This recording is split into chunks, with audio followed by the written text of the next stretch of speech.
Hey guys, it's Madison. Thanks for joining me in this faithful home. Today I want to talk about 6 controversial things that I do as a mother.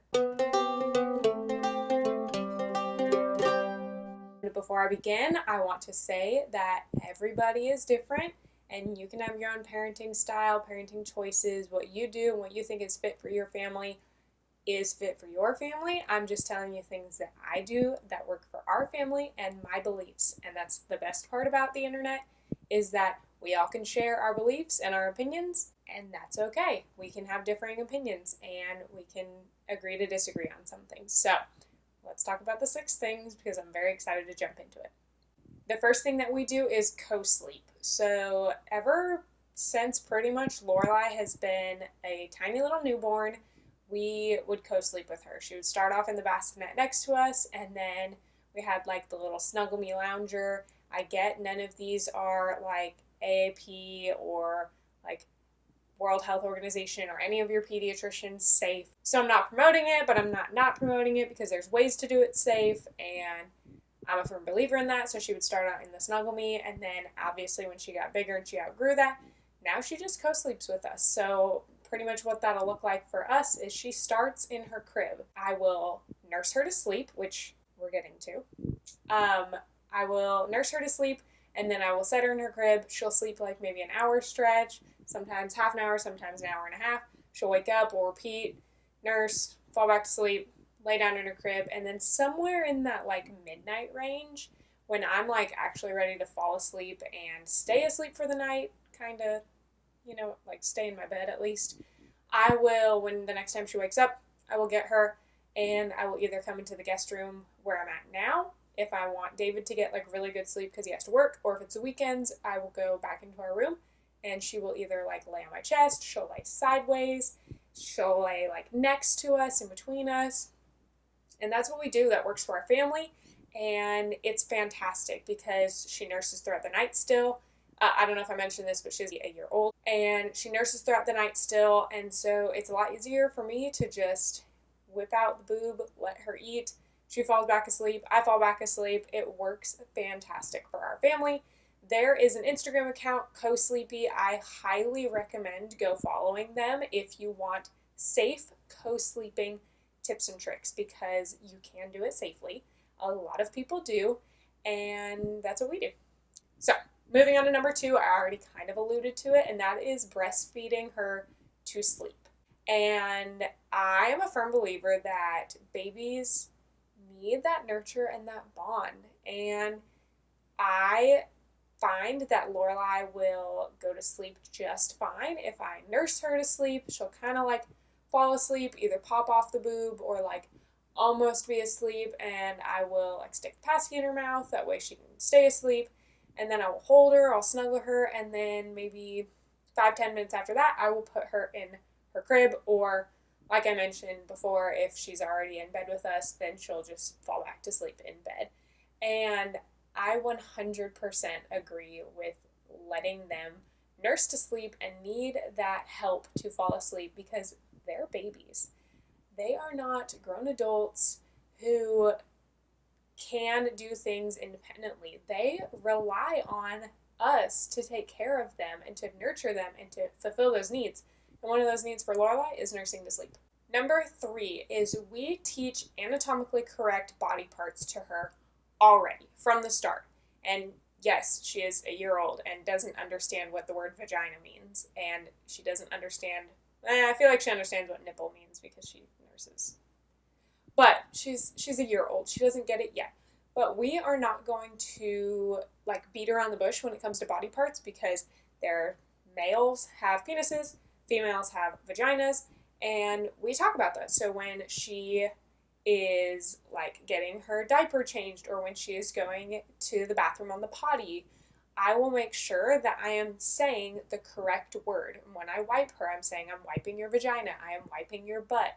This is my nipple where you get breast milk from, that kind of stuff. So we use the anatomically correct names from the beginning because it is important to teach them the correct terminology so that they are not scared, embarrassed, shy to know what body part she has as a woman and what body part that somebody else that's a guy would have as a guy. That makes sense. Yes. Sorry, I got distracted, but David has Lorelai, and they were going to go to Costco. I don't know if you can see this. Homegirl is out. Okay, number 4 is I let her climb on furniture. Kids are naturally inclined to explore and discover, and they're learning what the proper balance of like risk assessment is. And if I were to like get mad at her every time she attempts to climb on a piece of furniture, she's never going to understand what her limits are. I'm not going to set those limits for her. If she wants to, when she's like 5, go climb up a tree, and she can do it safely and understand her body and spatial awareness, then that's awesome. Go do it. So right now, as a 1-year-old, I let her climb up onto her rocking chair. I let her climb up on the dining chairs when I'm around her. I let her climb along things because that's important for her body to figure that out. And yes, she has fallen off of her rocking chair. She has fallen off of the stool that we have, but she'll learn, and she obviously, I'm making sure she's not getting hurt. Like, I am there monitoring and like watching just from the sidelines, but I'm making sure that she knows that she can she can climb and explore and figure out what is safe and what is too much of a risk for her. Because every baby is different. Some babies do not like to climb. Some babies are fearful. This girl has no fear. She will climb and jump off anything. And I think that's great to give that to her right now. She is getting a pickler triangle for her birthday, which I'm really excited about. So that'll be downstairs in our playroom, and she'll be able to climb on that. And I think she's going to love it. Down the road, I'd love to get her like a rock wall or something like that. We've got a play fort out in the backyard that she's going to be able to climb on when she gets a little bit older. And I'm super excited to just watch her body grow and her confidence be boosted, and to find and set those limits and boundaries for herself. Number 5 kind of goes with number 4, but that's to play independently starting at a young age. So starting at, goodness, like tummy time, I would let her do things independently. I wasn't always hovered right over her shoulder, like trying to play with her and trying to show her toys and trying to give her books and do all these things and smother her all the time. Yeah, of course, like we sit and read books together, and I'll play blocks with her right now, and we'll play with her stuffed animals. But I also step back, like I mentioned in that last one, I step back and let her independently play, because that is really important for their development. I love that I can be down in the playroom. So our basement playroom area, I'm going to do a full tour soon because we have it almost finished.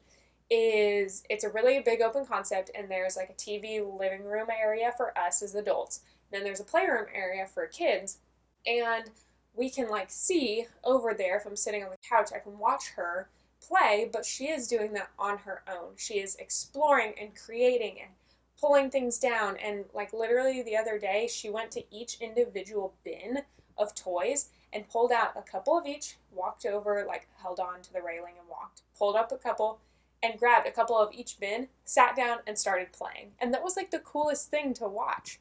Then, of course, she decided to climb up onto the kids' table, get stuck, and then almost fall. So I went and assisted her in that. But being able to just let her play independently is great, because then a lot of times she'll be playing upstairs, and I can be doing the dishes, or I can do the laundry, or I can do the housework that I'm called to do as a homemaker, and she can still play and be entertained and self-entertained and realize, like, now, starting out young, if she figures out that she's bored, it'll strike the curiosity of play, and then that'll grow and develop her. So I let her play independently. But I will also play with her because I love playing with her. All right, and the last one for what I do as a mother that is controversial is I limit screen time for my daughter. Like I mentioned, she's a year old. Starting out, we had 0 screen time for her. Like, we would have, back when she was first born, we watched Gilmore Girls. And then when she got a little bit older, David and I were watching Law and Order. And so she would be like playing on the floor or doing tummy time or whatever.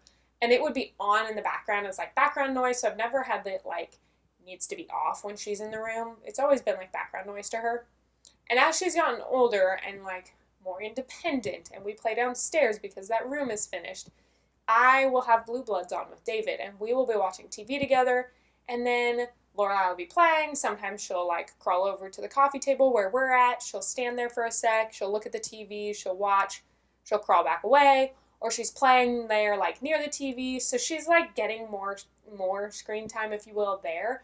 But not really. I mean, that's like a minute of her attention and then she goes play. We're not turning on a show, sitting her in front of it, and like me trying to go get laundry done while I like plop her in front of like a cartoon. We're not doing that yet. We're going to limit that in general. We actually, David showed her an episode of Bluey, which I had never even seen before. And she watched maybe like 3 minutes, 4 minutes of it with him. And then she got bored and like crawled away and wanted to do something else. So she watches it to some degree, but we are very like limited on it. Like a couple minutes here and there, mostly in the background as noise. And if she wants to come over and watch Blue Bloods with us, that's cool. Maybe she'll watch us play Xbox every now and then, but really limit that. Don't put on shows for her and just plop her in front of the TV. All right, 6 controversial things. Let me know down below if you do those or if you do not do those. And then part 2 will be coming up where I do 6 controversial things I do not do as a mother. So thank you guys so much for watching. If you enjoyed it, please give this video a thumbs up and share it with your friends. And if you are new to my channel, I would love for you to hit that subscribe button so you feel welcomed into this faithful home with me. I talk about motherhood, I talk about homemaking and raising my daughter. And so I would love for you guys to join this community. And I will see you next week for another video. Bye, guys.